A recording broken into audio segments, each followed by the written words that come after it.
más, y por eso le pedimos las disculpas del caso públicas. Así que, economista Acosta, cuéntenos un poquito su panorama o su visión con respecto justamente al Ecuador, que le toca lidiar al nuevo presidente a partir del 24 de mayo, pero que es el mismo presidente que tenemos el día de hoy. La cosa se ve negra, así que no sé si nos puede dar su percepción al respecto.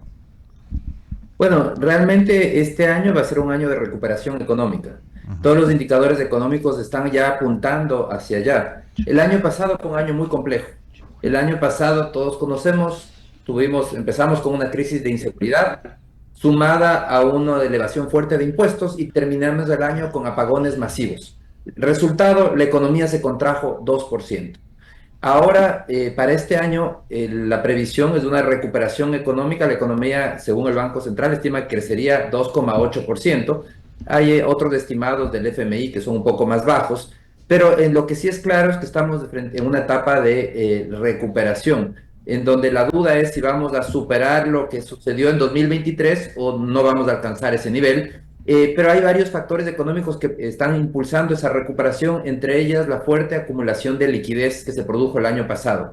La economía acumuló mucha liquidez el año pasado, eso se había visto reflejado en un incremento muy fuerte en los depósitos, pero la demanda de crédito el año pasado estuvo muy No, restringida. claro. Este año, una vez que terminó la incertidumbre política, esa liquidez que se acumulaba en la economía se va a ir transformando gradualmente en crédito y va a impulsar el consumo y la inversión. Además que las exportaciones que fueron muy dinámicas del año pasado, también se prevé que sigan siendo fuertes en este año. Alberto, lo que sí quisiera que nos expliques, porque han dado la noticia de que muchos bonos, etcétera, etcétera, por el tema de las campañas, hablamos de 3 o 4 bonos que se dieron o se anunciaron que se iban a dar. Pero adicionalmente a eso, hay una baja del petróleo, el precio del petróleo está bajando y eso implica que en las cuentas fiscales va a haber menos plata. ¿Cómo va a financiar o cómo se ve desde el punto de vista externo o económico?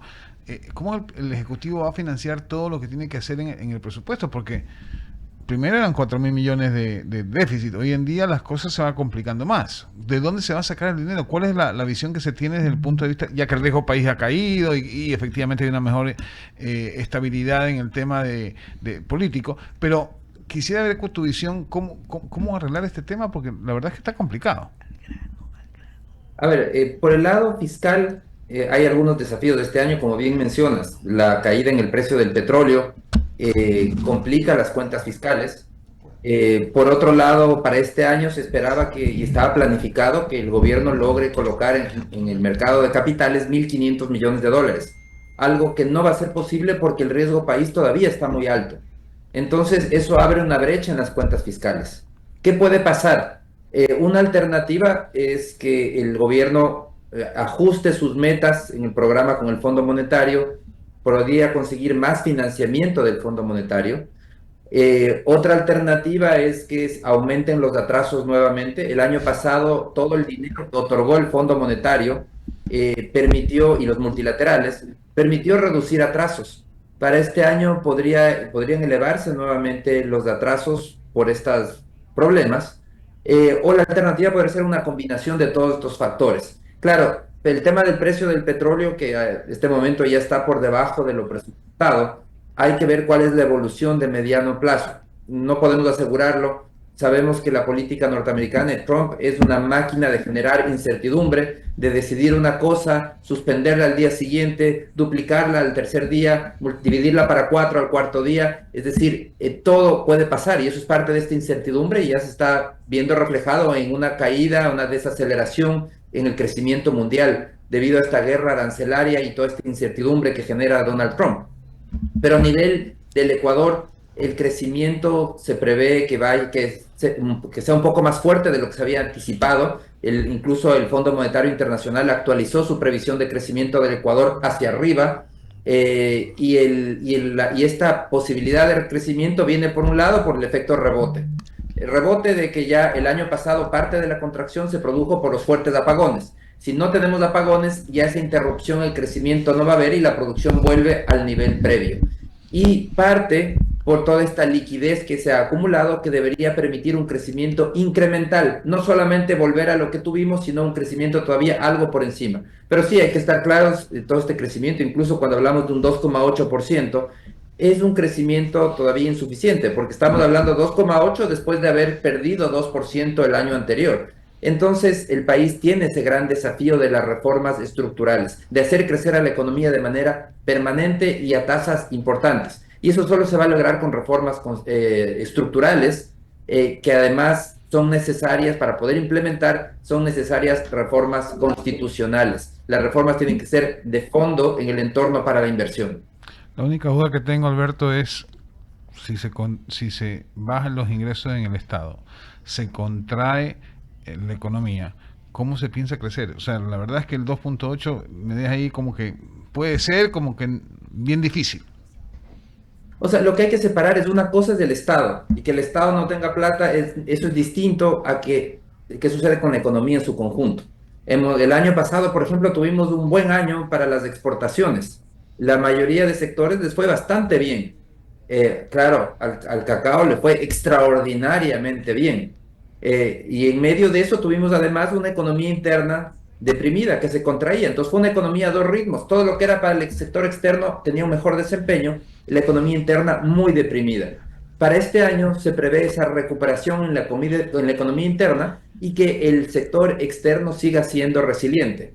Esto en medio de un sector fiscal con todavía grandes desafíos. Entonces, no creo que hay que mezclar las cosas de, sí, el sector, todo se interrelaciona, por supuesto, pero tenemos ciertas fuerzas que ya las estamos viendo. Por ejemplo, decía, se ha acumulado muchísima liquidez, la economía está muy líquida, hay muchos recursos, muchísimos depósitos, y ya vemos cómo comienza ligeramente a acelerarse el crédito. Es decir, toda esa liquidez que se ha acumulado gradualmente se va a ir convirtiendo en crédito y eso dinamiza la economía.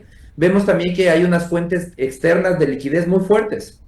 Bueno, el superávit comercial récord alimentó de liquidez a la economía, sumado a las remesas que siguen siendo fuertes, del año pasado crecieron 20%, y sumado al financiamiento externo neto, es decir, es más lo que le prestan al país los multilaterales y el Fondo Monetario que lo que tiene que pagar el país hacia el exterior. Entonces, hay algunas fuerzas que están inyectando mucha liquidez en este momento y que van a permitir este repunte en el crédito y van a permitir esa dinamización de la economía en este año debido a esta liquidez abundante que existe en este momento.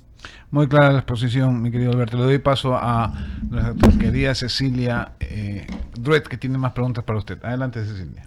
Alberto, ¿cómo está? Qué gusto saludarlo. Yo quería preguntarle puntualmente por riesgo país, que es una palabra o una frase que ocupa siempre los titulares y que es muy variable de acuerdo a los discursos, de acuerdo a quién gana, quién pierde, pero realmente, ¿qué es riesgo país? ¿Quién lo enmarca? ¿Quién lo representa? ¿Y quién lo formula? Bueno, el riesgo país es una medición de qué probabilidad tiene el país de no pagar las deudas. Y se calcula simplemente por el precio de los bonos. Los inversionistas están siempre revisando la información y dependiendo de la información que reciben, tienen más demanda o menos demanda de los bonos internacionales, de los bonos que ha emitido el Ecuador. Los bonos de la deuda ecuatoriana. Si ven que las cosas van mal o si se asustan, venden los papeles y su precio cae. Si ven que las cosas van bien, quieren comprar más papeles y su precio sube. Entonces el riesgo país es simplemente calcular ese movimiento en los precios. Eso se ve reflejado en el riesgo país. Y los precios se forman en función de las posiciones subjetivas, las valoraciones subjetivas que tienen los inversionistas internacionales. Al final del día, lo que mide el riesgo país es qué tan probable es que un país no pague sus deudas. Tener un riesgo país bajo es fundamental, porque es igual que decir, es importante tener una buena visión de una persona. Una persona que es honesta es positivo, una persona que es tramposa es negativo. El riesgo país es algo equivalente. Si uno tiene un riesgo país bajo, significa que un país es honesto, que se endeuda responsablemente y que paga sus deudas. En cambio, si un país tiene riesgo país alto, significa que no es honesto, que se endeuda alegremente, que es irresponsable y cuando llega la hora de pagar, no quiere pagar. Esa es la descripción del Ecuador.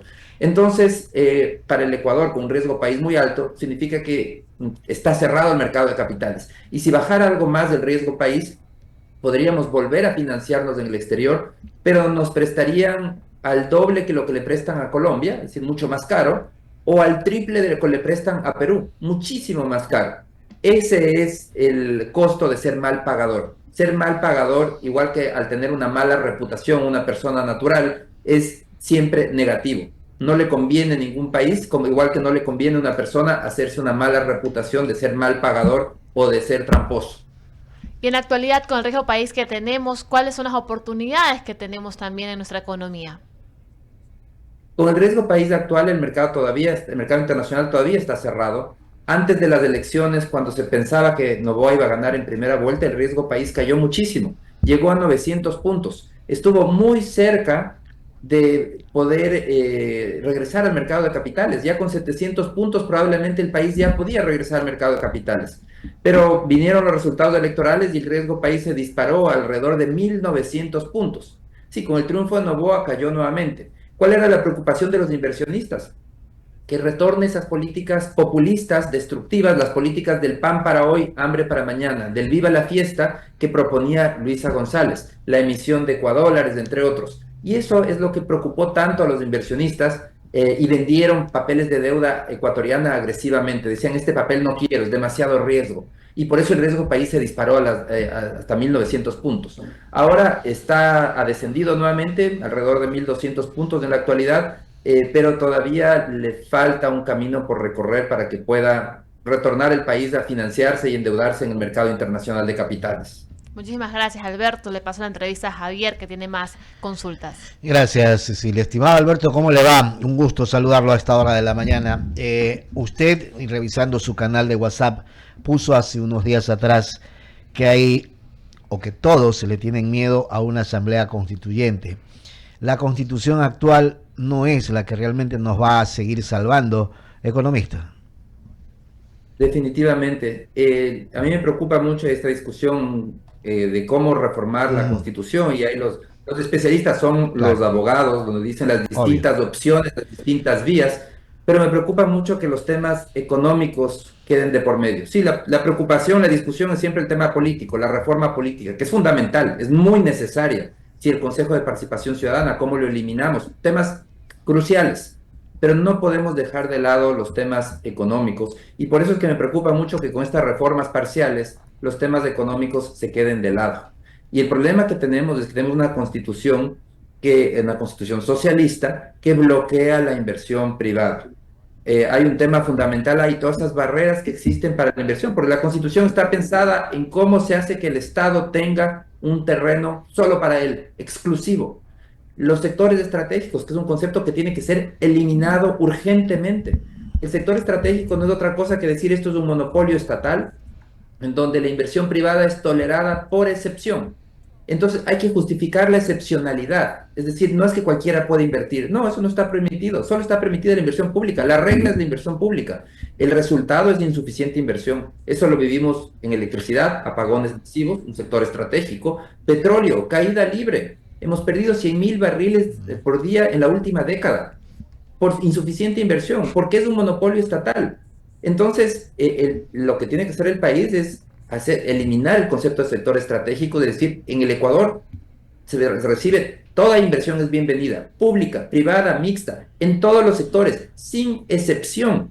Poner al mismo nivel todos los niveles de inversión, es decir, entender lo que los comunistas chinos entendieron hace muchísimas décadas, cuando Deng Xiaoping decía, no importa si el gato es negro o si es blanco, lo importante es que case ratones. Lo mismo tiene que suceder en el Ecuador. Entender que no importa si la inversión es pública, privada, mixta, queremos todas, sin excepción ninguna, nacionales, regionales, subregionales, internacionales, latinoamericanas, europeas, asiáticas, todas las inversiones las queremos, porque para poder crecer más rápidamente lo que necesitamos es más inversión, y eso tiene que estar reflejado en la Constitución. Entonces hay muchos temas económicos, están los arbitrajes también, que es un tema, otra limitante importante de la inversión. Todos esos temas no pueden quedarse por fuera, y me preocupa que en reformas parciales nos enfoquemos nuevamente en lo político o en lo popular, lo que despierta interés en el público y va a generar después apoyo. Pero se nos queden por fuera temas económicos, algunos técnicos, aburridos para el público en general, que no terminen cambiando, y sigamos con una constitución socialista que lo que hace es bloquear las posibilidades de crecimiento económico. ¿Se debe o se tiene que derribar las barreras a la inversión privada? tiene que eliminarse todas las barreras a la inversión privada. Es lo que se tiene que hacer. Ese es el resumen, que hay muchos temas, esto es fácil decirlo, pero tiene muchísimas aristas. Implica eliminar estos monopolios estatales. Y cuando digo eliminar el monopolio estatal, no significa que desaparezca la empresa pública, para nada. Lo que digo es que la empresa pública tiene que competir en igualdad de condiciones. Es decir, toda la inversión será tratada en igualdad de condiciones, no como en la actualidad, que por ejemplo, no solamente contentos con el monopolio, se le otorga una legislación distinta. Entonces pensemos CNT, otro telecomunicaciones, otro monopolio estatal, donde por excepción se tolera la inversión privada. CNT no paga impuesto a la renta, no paga participación de trabajadores, no paga por la concesión del espectro radioeléctrico, se le otorga el grueso del espectro radioeléctrico. Por ejemplo, en la actualidad la única empresa que tiene el ancho de banda necesario para la red 5G, para desplegar 5G en el Ecuador, es CNT. Y es la única empresa que no tiene ni los clientes ni el dinero para desplegar esa red. Pero así es como se invita la cancha a favor de estos monopolios estatales o de estas empresas estatales, y se limita la inversión y se limita el crecimiento económico. ¿Por qué no tenemos una mayor inversión en telecomunicaciones y despliegue de esa red? ¿Por qué no se ha entregado el ancho de banda para el resto de operadores privados? Entonces son esas reformas de fondo para eliminar todas las barreras a la inversión, para que haya competencia en todos los sectores de la economía sin excepción. Cuando usted señala eliminar precios políticos, ¿se está refiriendo a qué, economista?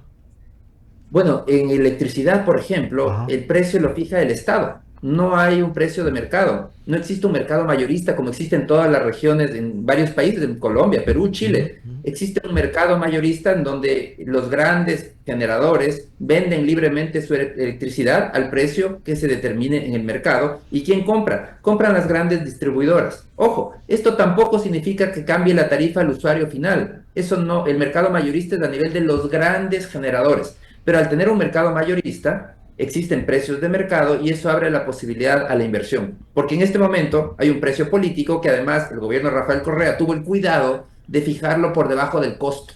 Porque quitó del precio de generación eléctrica, quitó el costo financiero y el costo de capital. El resultado, yo creo que fue muy bien pensado, fue intencional. El resultado es que no sea atractivo para el sector privado invertir, porque nadie va a invertir para recibir menos de lo que le costó esa inversión. Entonces, de esa manera, sacaron al sector privado de la ecuación, y el resultado lo estamos pagando. Insuficiente inversión. Ahorita el gobierno con sus reformas trata de abrirle ciertas puertas al sector privado, pero no hay una reforma de fondo. No tenemos un mercado mayorista y no tenemos precios que se fijen en el mercado, que eso es fundamental para que haya inversión. Lo que necesitamos es más inversión para poder crecer. Le voy a dar el paso a Carla Escobar para que continúe con la entrevista. De mi parte, gracias, economista. Siempre un gusto. Economista, buenos días. Veía que junto a Rocío Silva Santisteban, usted estuvo hace algunos días presentando el Pacto Ecosocial e Intercultural del Sur. Esto es, por decirlo así, la previa de lo que es un proceso constituyente que se va a realizar en Santa Fe, Argentina.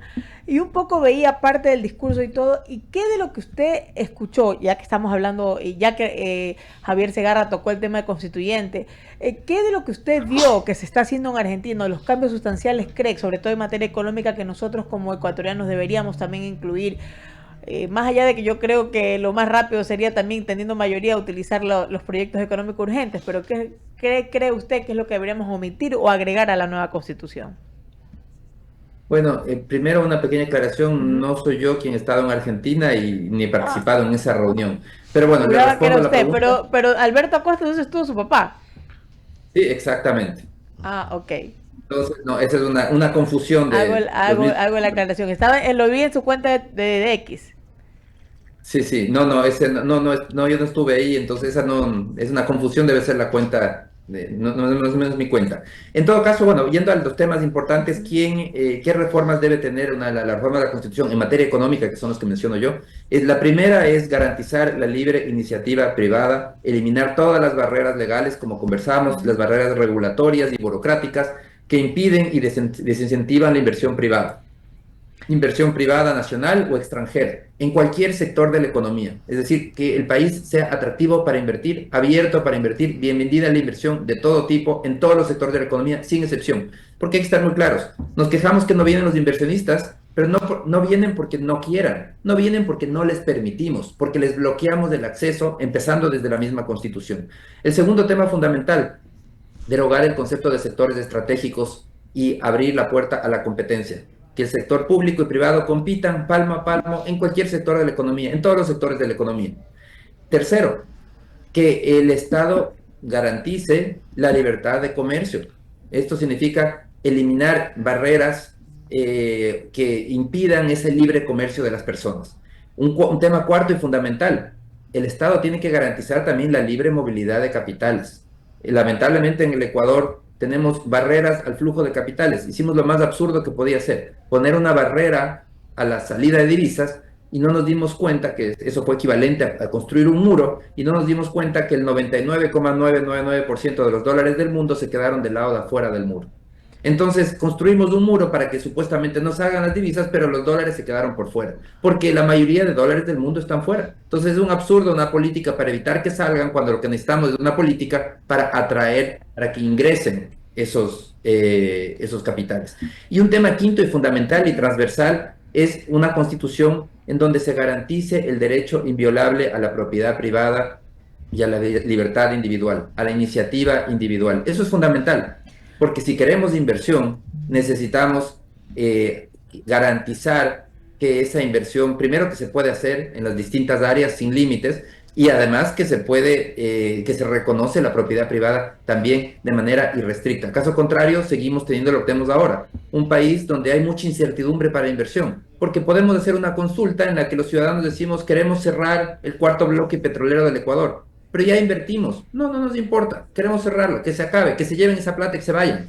Hay muchísimos contratistas que estaban trabajando ahí, que simplemente se acabó de la noche a la mañana esa actividad porque nos dio la gana de cerrarlo. Eso es incertidumbre jurídica, inseguridad jurídica. Lo mismo sucedió con los casinos, otra consulta absolutamente violatoria de cualquier derecho individual y de libertad individual. Que decidimos los ecuatorianos que ya no queremos actividad. El día de mañana podrá haber una consulta que diga: ya no queremos que haya taxis, eliminémoslos. No queremos que haya siembra de papas, eliminemos, que siembre otra cosa. Eso de ahí eso demuestra esa inseguridad jurídica del país, en donde por motivaciones políticas se termina violando los derechos de propiedad y de libertad individual.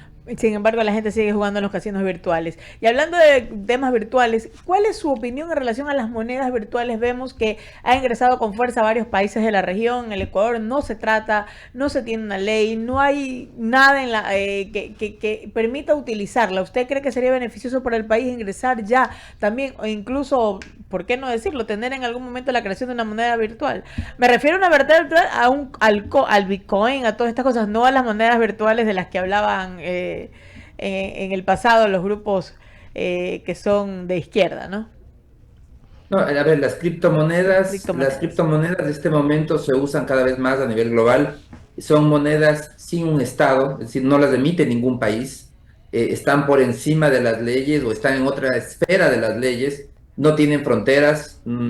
Entonces, yo creo que las criptomonedas son una inversión atractiva de alto riesgo, tienen variaciones muy grandes, no son para todos. Es decir, yo no recomendaría decir invierta en criptomonedas. No, usted tiene que tener un grado de sofisticación financiera suficientemente alto como para meterse a una inversión de ese tipo, porque usted puede perderlo todo de la noche a la mañana, también puede ganar mucho dinero. Entonces y tienen ciertos usos y hay que tener mucho cuidado. También, hablando de criptomonedas, no todas son iguales. Hay algunas que pueden quebrar fácilmente, hay otras, en cambio, como el Bitcoin, que tiene una limitación en la cantidad de monedas que se pueden emitir, entonces su valor va a preservarse más en el tiempo, pero al final del día son temas muy especializados.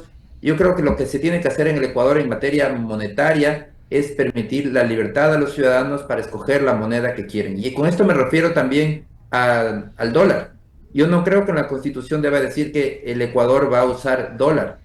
Lo que debe decir en la Constitución es que se queda prohibido para el Estado ecuatoriano emitir moneda. Esa es la garantía que necesitamos, pero que los ciudadanos escojan la moneda que quieren usar. El día de ahora hemos decidido usar el dólar.